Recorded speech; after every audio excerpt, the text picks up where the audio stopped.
Chapter 2. The Hunter. The Hunter. Once again, all sorts of nonsense started filling Artyom's head. The Dark Ones. He'd come across those non-humans only once during his watch, and he'd been scared silly. But how could he not have been?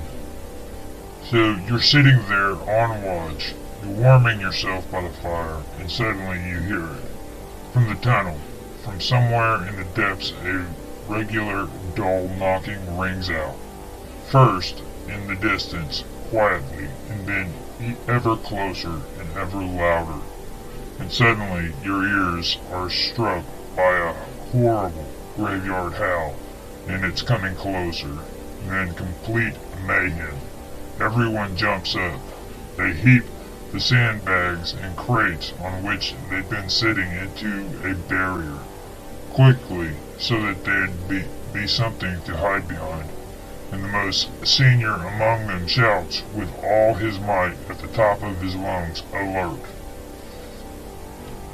Reserves rush in from the station to give support.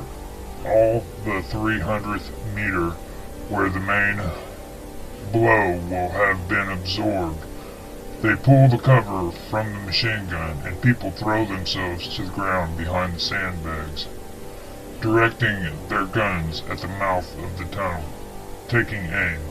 Finally, having waited for the Dark Ones to draw closer, they turn on the spotlight, and strange, delirious silhouettes become visible in its beams. They're naked, covered in black, glossy skin, with huge eyes and mouths like gashes. They're striding rhythmically.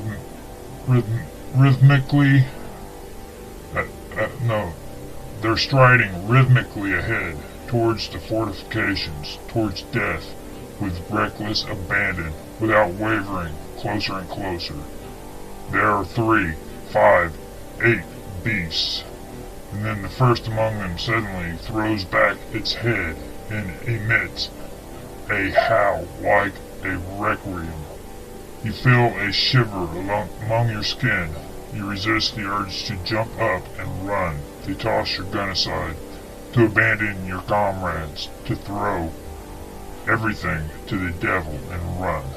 The spotlight is aimed straight into the muzzles of those nightmarish creatures to strike their pupils with its bright light.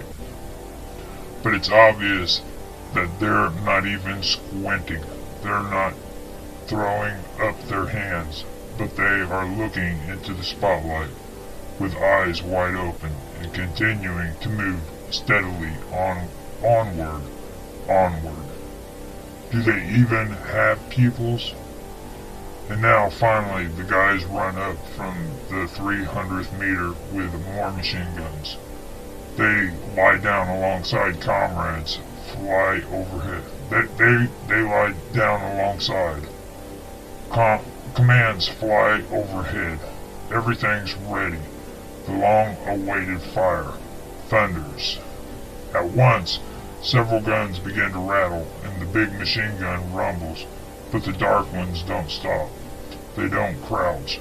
They stride ahead, fully erect, without slowing their pace, just as steadily and calmly as before. In the light of the spotlight, you can see how the bullets tear at their glossy bodies, how they're being pushed backwards, how they fall, but they get right back up again, rise to their full height, and march on. And again, hoarsely, now, because its throat has already been pierced, a sinister howl rings out.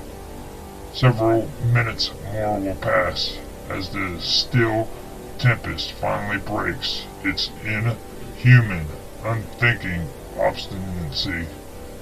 And then, when all of these ghouls have tumbled, breathless and motionless, the guys will finish them off with shots to the head from 5 meters, just to be sure. And even when everything's over, when the corpses have been tossed into the shaft, that same sinister image will continue to hover before your eyes for a long time to come. Bullets plunged into those black bodies, the spotlight scalding those wide open eyes, but they kept on marching as steadily as ever onwards. Artyom convulses at the thought. Yes, of course, it'd be better not to chat about them, he thought, just in case. Hey, Andrich, get ready. We're on our way, they shouted from the south, from the darkness. Your shift's over. The men at the fire began to move about, throwing off their stupor, rising to their feet, stretching, putting on their backpacks and weapons, and Andrei picked up the little puppy. Pyotr Andreevich and Artyom were returning to the station, while Andrei and his men were returning to the 300th meter, since their shift there hadn't quite ended. The replacements walked up and exchanged handshakes, ascertained whether or not anything strange or peculiar had happened, wished each other the relaxation they deserved, and sat down a bit closer to the campfire, continuing a conversation they'd begun earlier. When everyone was already headed south along the tunnel towards the station, Pyotr Andreevich began speaking heatedly with Andrei about something, apparently returning to one of their eternal disputes, and the husky guy with the shaved head, who had questioned them concerning the Dark One's eating habits, fell away from them, drawing even with Artyom and beginning to walk in step with him. So then, you know Sukhoi? He asked Artyom in a low, muffled voice, without looking him in the eye. Uncle Sasha? Well, yes, he's my stepfather. I live with him, answered Artyom honestly. You don't say, your stepfather? I've never heard of such, muttered the man. And what's your name? Artyom decided to ask, having responded that if someone questioned you about your own relative, then that gives you the right to ask a question in return. My name? Asked the man surprisingly. Why do you need to know? Well, I tell Uncle Sasha, Sukhoi, that you were asking about him. Tell him that Hunter was asking. Hunter, tell him I said hello. Hunter? That's an odd name. What is it? Your last name? Your nickname? Artyom asked. Last name. Hunter smirked. What of it? It's totally. No, son, it's not a last name. It's, how should I put it, a profession. And what's your name? Artyom. Fine then. Nice to meet you. I'm sure we'll be seeing each other again. And fairly soon. And at that, cheers. Giving Artyom a wink before parting, he remained behind at the 300th meter along with Andrei. There wasn't much further to go. From a distance, the lively noise of the station could already be heard. Pyotr Andreevich walked alongside Artyom, asking him worriedly, Listen, Artyom, who was that, anyway? What was he saying to you back there? He was a strange sort of guy. He was asking about Uncle Sasha, an acquaintance of his, I guess. Do you know him? Don't seem to. He just come to our station for a couple of days on some sort of business, it seems. Looks like Andrei has already met him. He was the one who insisted on being on the same watch with him. Who the hell knows why he found that so necessary? His face was somehow familiar. Yeah, it was probably hard to forget an appearance like that, said Artyom. Exactly. Where was it that I saw him? What? What's his name? Do you know? Acquired Porthree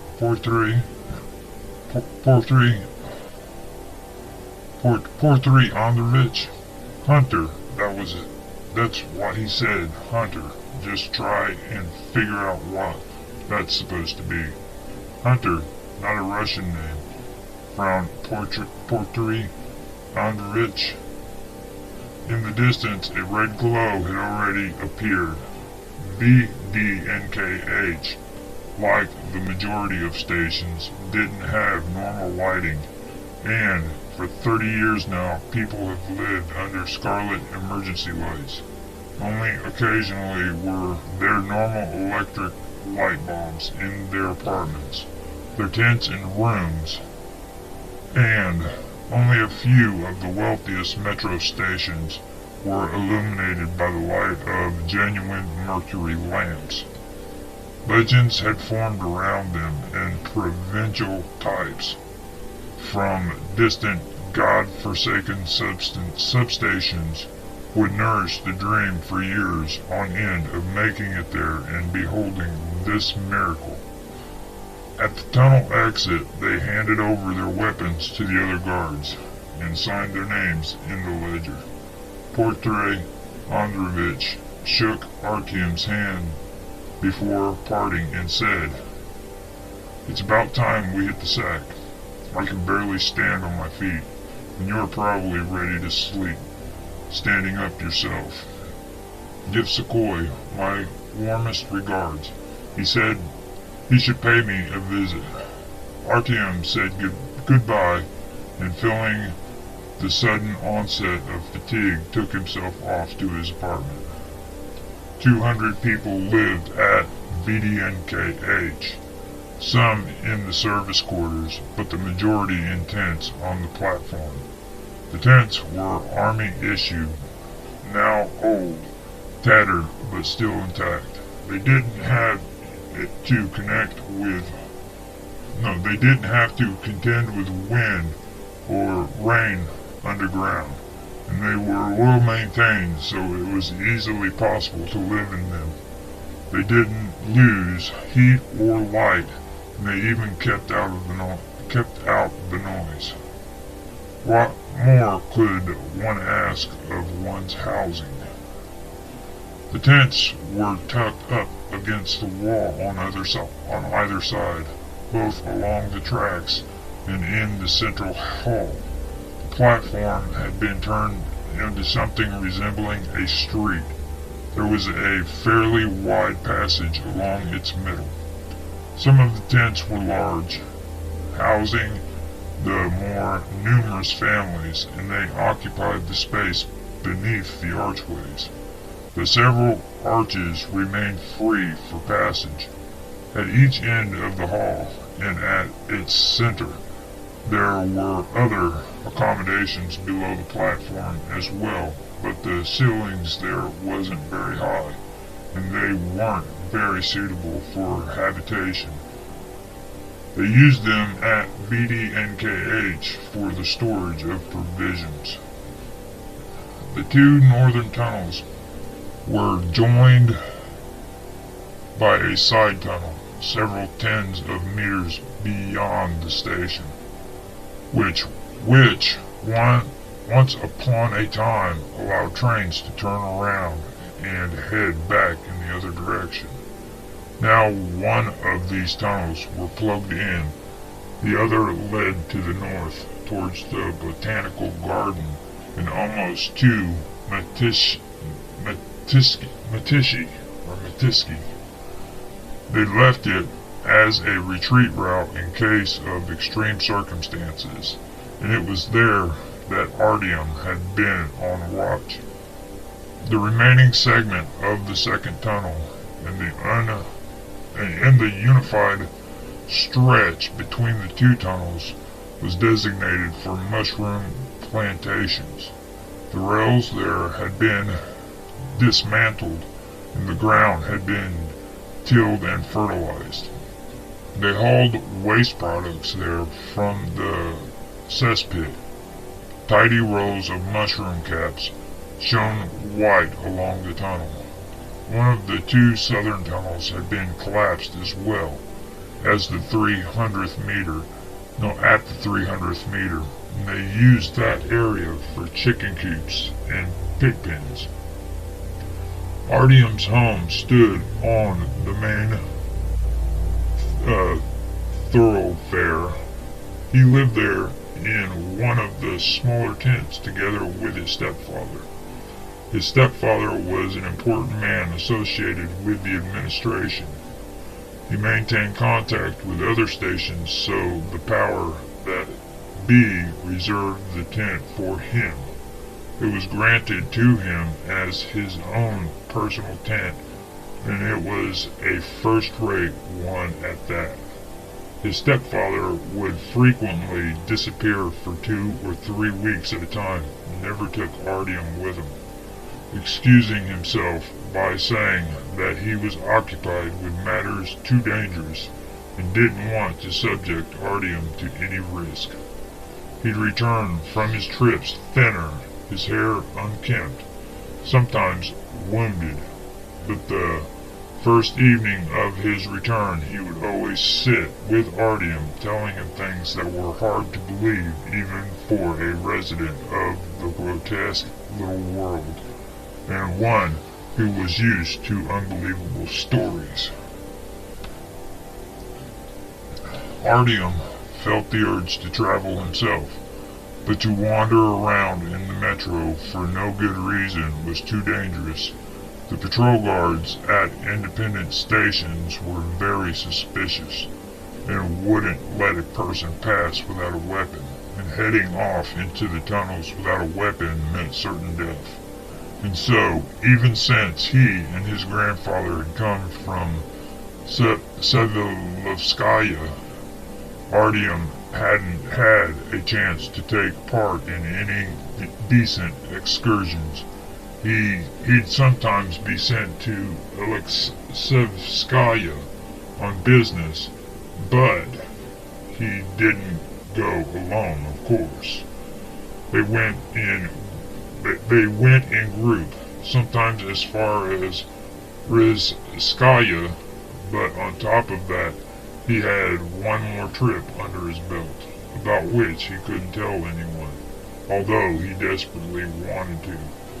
It happened a long time ago, when there wasn't even the slightest hint of the Dark Ones at the Botanical Garden, when it was simply an abandoned and dark station, and patrols from VDNKH were stationed much further to the north. At the time, Artyom himself was still just a kid. Back then, he and his buddies decided to take a risk.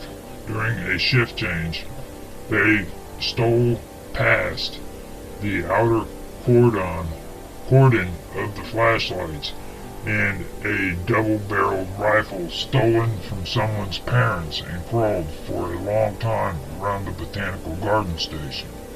It was eerie, but it was interesting. In the light of the flashlights, you could see the remnants of human habitation everywhere. Ash, signed books,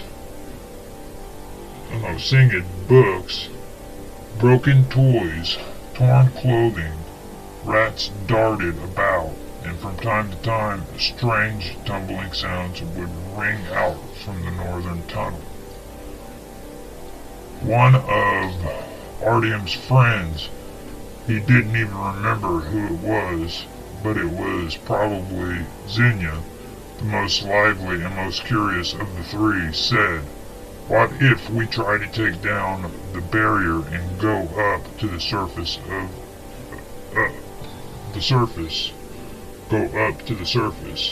up the escalator, just to see what it's like there, to see what's there?"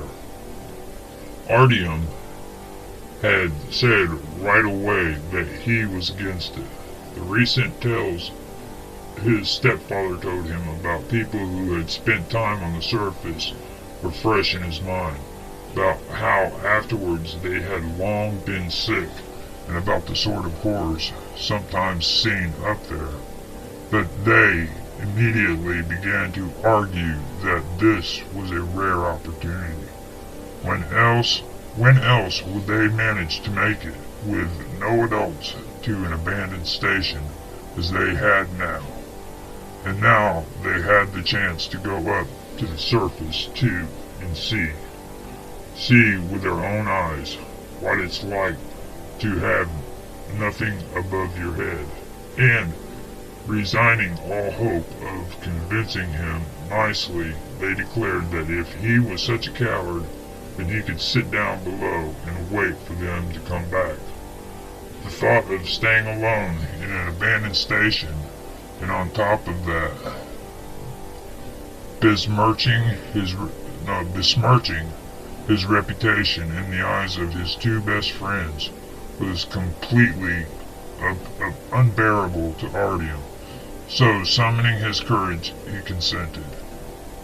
To everyone's surprise, the mechanisms that brought the barrier dividing the platform from the escalator into motion actually worked, and it was Artyom himself who managed to start it up after half an hour of desperate attempts.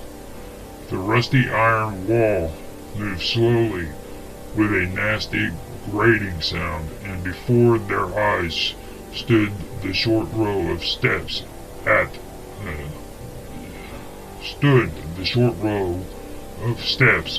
of the escalator leading upward.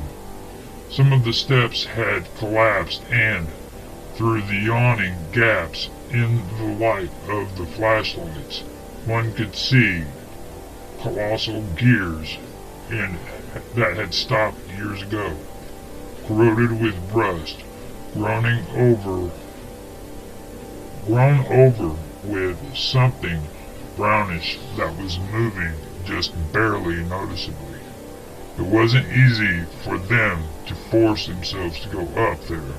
Several times the steps they stepped on gave way with a screech and dropped below, and they climbed across the chasm, clinging to the old hulls of the metro lamps.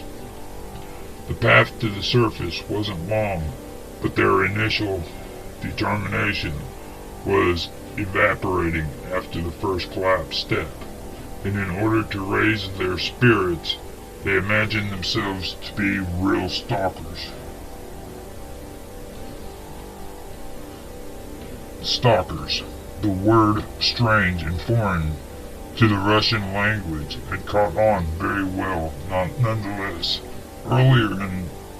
Earlier, this was the name given to people whose poverty compelled them to make their own way to abandoned military firing ranges, taking apart unexploded missiles and bombs, and redeem brass casings with those who bought non-ferrous metals.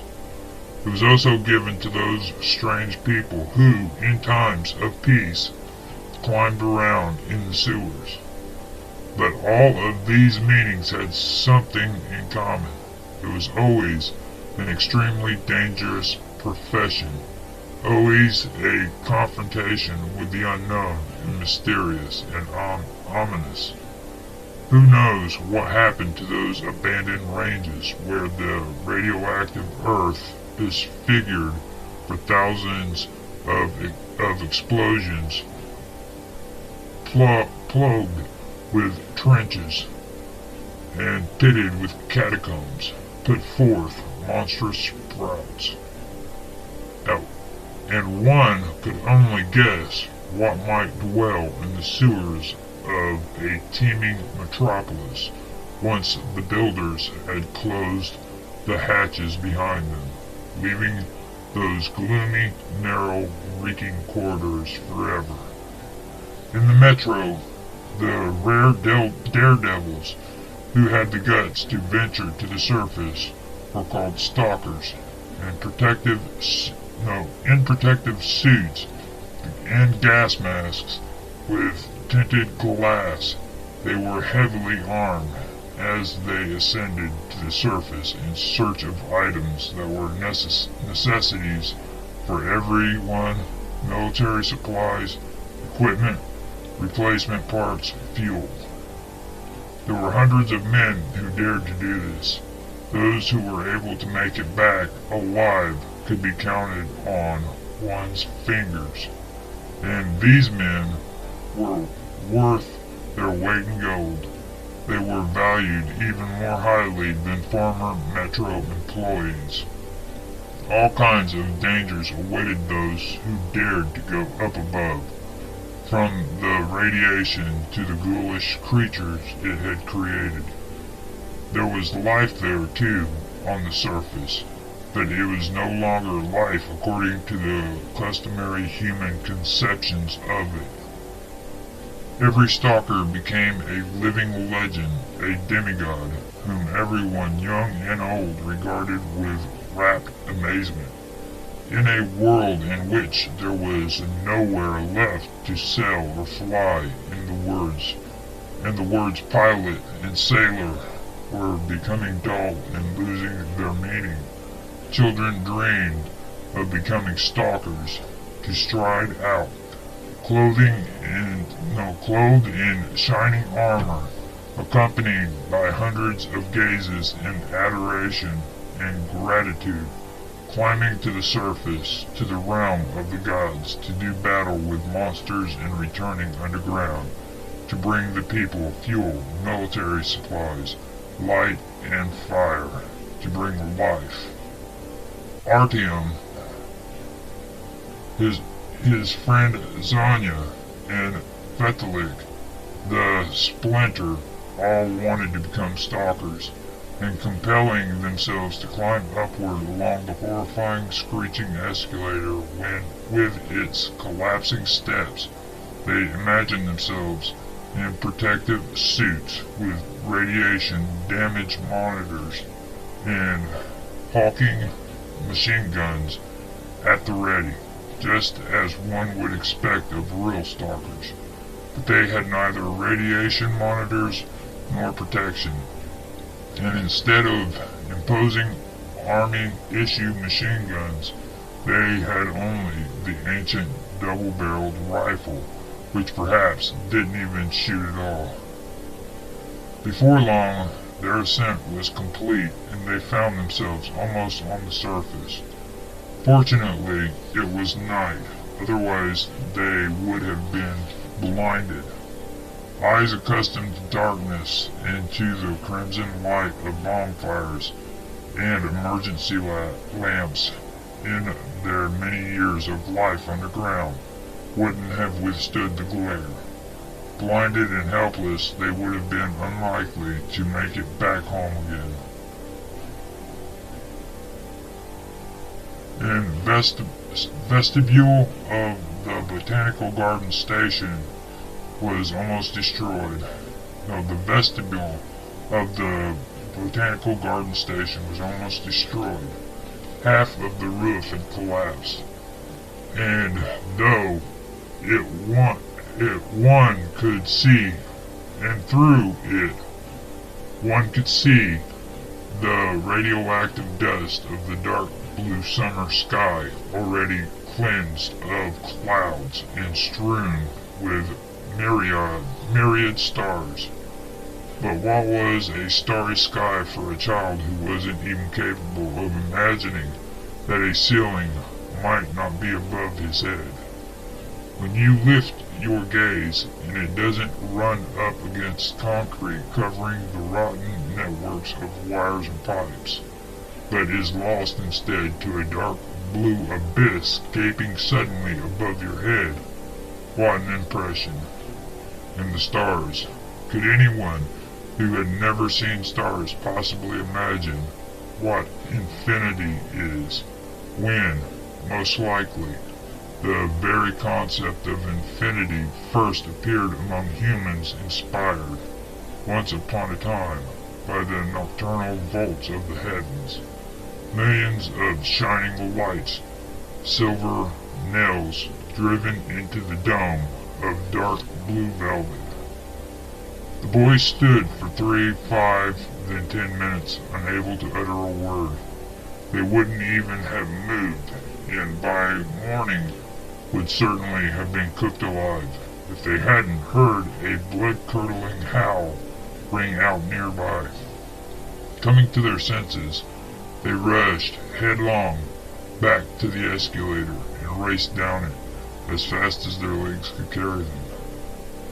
Having thrown all caution to the wind and several times nearly plunging downward into the teeth of the gears, supporting each other and pulling each other out, they made their journey back in a matter of seconds, spinning down the final 10 steps like a top.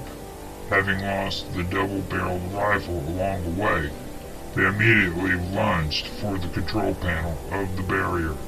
But damn it, the rusted old iron had become wedged, and it didn't want to return to its place. Scared half to death that the monsters would pursue them from the surface, they raced off homeward to the northern cordon. But remembering that they'd probably done something very bad, having left the hermetic gates open and had possibly left the path downward into the metro and to the people open for the mutants, they found the time to agree to keep their lips sealed and not to tell any of the adults where they'd been. At the cordon, they said that they'd gone to a side tunnel to hunt for rats, but had lost their gun, becoming frightened and returned. Artyom, of course, caught hell from his father.